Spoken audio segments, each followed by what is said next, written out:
வணக்கம். இது அதிர்வின் இன்றைய பிரதான செய்திகள். முதலில் தலைப்புச் செய்திகள். கொழும்பு துறைமுக மனித புதைகுழியில் 88 நபர்களின் எலும்புக்கூடுகள். நாடு முழுவதும் 17 மனித புதைகுழிகள் அடையாளம். நாமல் தொடர்பில் வெளியான யூடியூப் காணொளி. சிஐடியில் முறைப்பாடு. விவசாயிகளுக்கு வெளியான மகிழ்ச்சி தகவல். அறிமுகமாகவுள்ள புதிய திட்டம். பிளாஸ்டிக் பைகளுக்கு மேலதிக கட்டணங்களை விதிக்க ஏற்பாடு. நல்லூர் தேருக்கு சென்றவர்கள் வீட்டிற்கு தீ வைத்த விசமிகள். வயோதிப பெண் வெற்றி பெற்ற லொத்தர் சீட்டை பயன்படுத்தி 96.3 மில்லியன் மோசடி. மக்களை கொன்றுவிட்டு மின்சாரம் எதற்கு? மன்னாரில் 19வது நாளாக தொடர்ந்த போராட்டம். திடீரென நுழைந்த வெளிநாட்டு பிரஜை.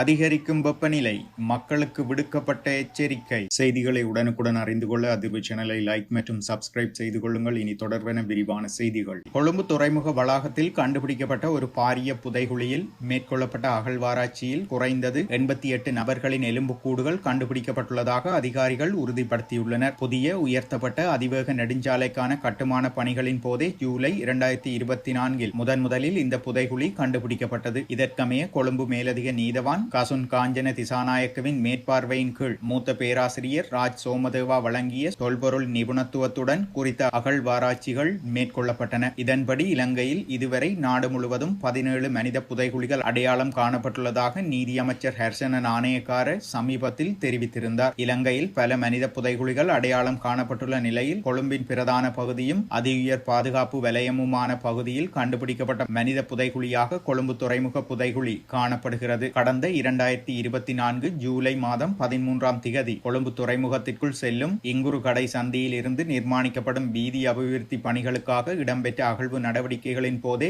இந்த மனித புதைகுழி கண்டுபிடிக்கப்பட்டது. இதனையடுத்து இந்த விடயம் தொடர்பில் கொழும்பு புதுக்கடை பிரதம நீதவான் நீதிமன்றில் வழக்கு பதிவு செய்யப்பட்டது. இதன்போது அப்போதைய பிரதம நீதவான் பண்டார இலங்கசிங்க முன்னிலையில் அகழ்வு பணிகள் ஆரம்பிக்கப்பட்டன. இலங்கையில் காணாமல் ஆக்கப்பட்டவர்கள் இந்த மனித புதைகுழியில் புதைத்திருக்கலாம் என்ற சந்தேகம் அப்பொழுது வெளிப்பட்டிருந்தது. இந்த இடத்தில் கடற்படை முகாம் ஒன்றும் இருந்ததாக தெரிவிக்கப்படுகிறது. துறைமுக காவல்துறை என்பது 1988 மற்றும் 89ஆம் ஆண்டு காலப்பகுதி மற்றும் போர் இடம்பெற்ற காலப்பகுதியில் சந்தேக நபர்களை தடுத்து வைக்கும் ஒரு இடமாக பிரபல்யம் அடைந்து காணப்பட்டிருந்தது. இதனாலேயே இந்த மனித புதைகுழி 1988 89ஆம் ஆண்டு காலப்பகுதிக்கு சொந்தமானதாக இருக்கலாம் என நாங்கள் சந்தேகிக்கிறோம் என்று காணாமல் ஆக்கப்பட்டோரின் குடும்பங்கள் ஒன்றியத்தின் அப்போதைய தலைவர் பிரிட்டோ பெர்னாண்டோ தெரிவித்திருந்தமை குறிப்பிடத்தக்கது.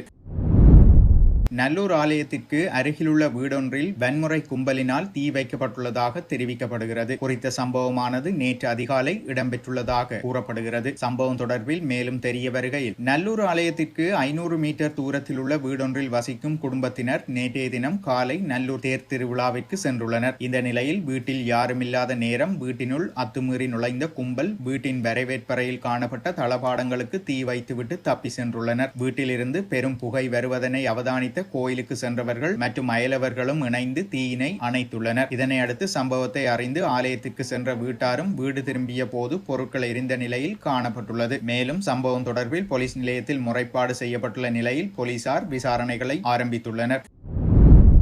வெற்றி பெற்ற லொத்தர் சீட்டை பயன்படுத்தி ரூபாய் 96.3 மில்லியன் பணத்தை மோசடியாக பெற்ற லொத்தர் விற்பனை முகவர் உட்பட 3 பேர் கைது செய்யப்பட்டுள்ளதாக குற்றப்புலனாய்வுத்துறை தெரிவித்துள்ளது. அவர்களில் ஒரு பெண்ணும் உள்ளடங்குவதாகவும் காவல்துறை தெரிவித்துள்ளது. கடந்த 2024 செப்டம்பரில் ஹப்புத்தளை பகுதியை சேர்ந்த பெண்ணொருவர் லொத்தர் சீட்டு மூலம் பரிசு வென்றிருந்தார். சந்தேகத்துக்குரிய லொத்தர் விற்பனை முகவரும் மற்ற 2 சந்தேக நபர்களும் அந்த தொகையை மோசடியாக பெற்றதாக போலீஸ் விசாரணைகளில் தெரிய வந்துள்ளது. குற்றப்புலனாய்வுத்துறையின் 2 சிறப்பு புலனாய்வு பிரிவுகளால் நடத்தப்பட்ட நீண்ட விசாரணையை தொடர்ந்து இந்த சந்தேக நபர்கள் கைது செய்யப்பட்டுள்ளனர். கைது செய்யப்பட்ட லொத்தர் விற்பனை முகவரும் அந்த பெண்ணும் ஹப்புதளையை சேர்ந்தவர்கள் என்றும் மற்றைய நபர் கொட்டகலையை சேர்ந்தவர் என்றும் காவல்துறையினர் தெரிவிக்கின்றனர். சம்பவத்துடன் தொடர்புடைய 3 சந்தேக நபர்களும் நீதிமன்றில் முன்னிறுத்தப்பட உள்ளனர்.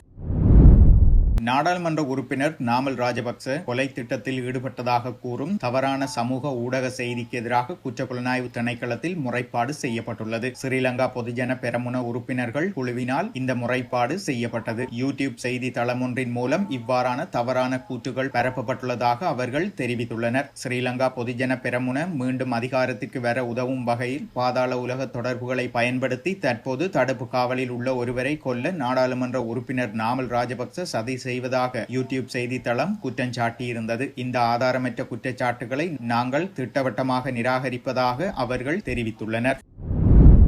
தானிய செய்கைக்கான காப்பீட்டு திட்டத்தை அறிமுகப்படுத்த விவசாயம், கால்நடை வளங்கள், காணி மற்றும் நீர்ப்பாசன அமைச்சு நடவடிக்கை எடுத்துள்ளது. பயிர் செய்கையின் பாதிப்பை நிர்வகிக்கும் செயற்பாட்டை முறைமைப்படுத்தும் நோக்கில் இந்த திட்டம் முன்னெடுக்கப்பட்டுள்ளது. இந்த சலுகை காப்பீட்டு திட்டம் உளுந்து, பச்சை பயறு, கவுப்பி, வேர்க்கடலை, குரக்கன், கொள்ளு, சோளம் உள்ளிட்ட பயிர்களுக்கு அறிமுகப்படுத்தப்பட உள்ளது. அதன்படி கவுப்பி செய்கையில் ஈடுபடும் விவசாயிகள் ஒரு ஏக்கருக்கு 4200 ரூபாயை காப்பீடு செய்யும் போது இயற்கை பேரழிவுகள், நோய்கள் மற்றும் பூச்சிகளால் ஏற்படும் பாதிப்பு மற்றும் காட்டு யானைகளால் அந்த செய்கைக்கு ஏற்படும் சேதத்திற்கு ஒரு ஏக்கருக்கு 60,000 ரூபாய் காப்பீட்டை இழப்பீடு வழங்க திட்டமிடப்பட்டுள்ளது. இது தவிர பச்சை பயிறு செய்கையில் ஈடுபடும் விவசாயிகள் ஒரு ஏக்கருக்கு 5,600 ரூபாயை காப்பீடு செய்யும் போது ஏற்படும் பாதிப்புகளுக்கு ஒரு ஏக்கருக்கு 80,000 ரூபாவை இழப்பீடாக பெற்றுக்கொள்ள முடியும் எனவும் அமைச்சு குறிப்பிட்டுள்ளது. காட்டு யானைகளால் அச்சுறுத்தல் காணப்படும் மாவட்டங்களிலும் பயிர்களுக்கு சேதம் ஏற்பட்டால் இழப்பீடு வழங்கும் நோக்கில் இந்த மானிய காப்பீட்டு திட்டம் ஆரம்பிக்கப்பட்டுள்ளதாக குறிப்பிடப்பட்டுள்ளது. மன்னாரில் காற்றாலை கோபுரங்கள் அமைத்தல் மற்றும் கனிய மணல் அகழ்வு ஆகியவற்றிற்கு எதிராக முன்னெடுக்கப்பட்டு வரும் கவன ஈர்ப்பு போராட்டம் நேற்றைய தினமான 19வது நாளாகவும் சுழற்சி முறையில் முன்னெடுக்கப்பட்டு வந்திருந்தது. குறித்த போராட்டத்திற்கு மன்னார் மாவட்ட தனியார் போக்குவரத்து சங்க உறுப்பினர்கள் மற்றும் முச்சக்கர வண்டி சங்கத்தினர் ஆதரவு வழங்கிய நிலையில் குறித்த போராட்டத்தில் கலந்து கொண்டனர். குறித்த போராட்டமானது மன்னார் நகர சுற்றுவட்ட பகுதியில் இடம்பெற்று வருகின்றது. போராட்டத்தில் ஈடுபட்ட மக்கள் பல்வேறு வசனங்கள் எழுதப்பட்ட பதாகைகளை ஏந்தியவாறு கோஷங்களை எழுப்பி போராட்டத்தில் ஈடுபட்டு வருகின்றனர். நேற்றைய தினம் இடம்பெற்ற குறித்த போராட்டத்தின் போது வெளிநாட்டு பிரஜையொருவர் கலந்து கொண்டு மக்களின் போராட்டம் குறித்து கேட்டறிந்து கொண்டுள்ளார். ஜனாதிபதி 1 மாத கால அவகாசம் கோரியுள்ள நிலையில் மக்களுக்கு நிரந்தரமான ஒரு தீர்வு கிடைக்க வேண்டும் என்ற கோரிக்கையும் போராட்டத்தில் ஈடுபட்டவர்கள் முன்வைத்துள்ளமை இங்கு குறிப்பிடத்தக்கது. வர்த்தக நிலையங்களில் வழங்கப்படும் பிளாஸ்டிக் பைகளுக்கான மேலதிக கட்டணங்களை விதிப்பதற்கு திட்டம் ஒன்று முன்னெடுக்கப்பட்டுள்ளது. இந்த விடயத்தினை சுற்றாடல் அமைச்சின் செயலாளர் உடுவாவெல தெரிவித்துள்ளார். சிறப்பு அங்காடிகள் உள்ளிட்ட வர்த்தக நிலையங்களில் அதிகளவில் பிளாஸ்டிக் பைகள் வழங்கப்படுவதை குறைக்கும் நோக்கில் இந்த நடவடிக்கை எடுக்கப்பட்டுள்ளதாகவும் செயலாளர் கூறியுள்ளார். அத்துடன் சிறப்பு அங்காடிகளில் பிளாஸ்டிக் பைகளை இலவசமாக வழங்காமல் அவற்றிற்கு விலை நிர்ணயிப்பதற்கான நடவடிக்கை எடுக்கப்படும் எனவும் சுற்றாடல் அமைச்சின் செயலாளர் உடுவாவெல தெரிவித்துள்ளார்.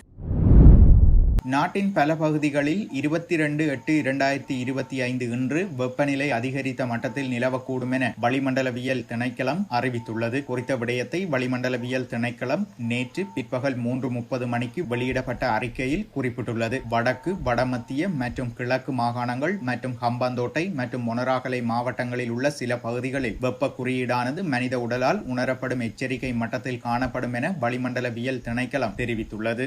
இத்துடன் செய்திகள் நிறைவடைகின்றன. மறக்காமல் அதிர்வு சேனலை லைக் மற்றும் சப்ஸ்கிரைப் செய்து கொள்ளுங்கள்.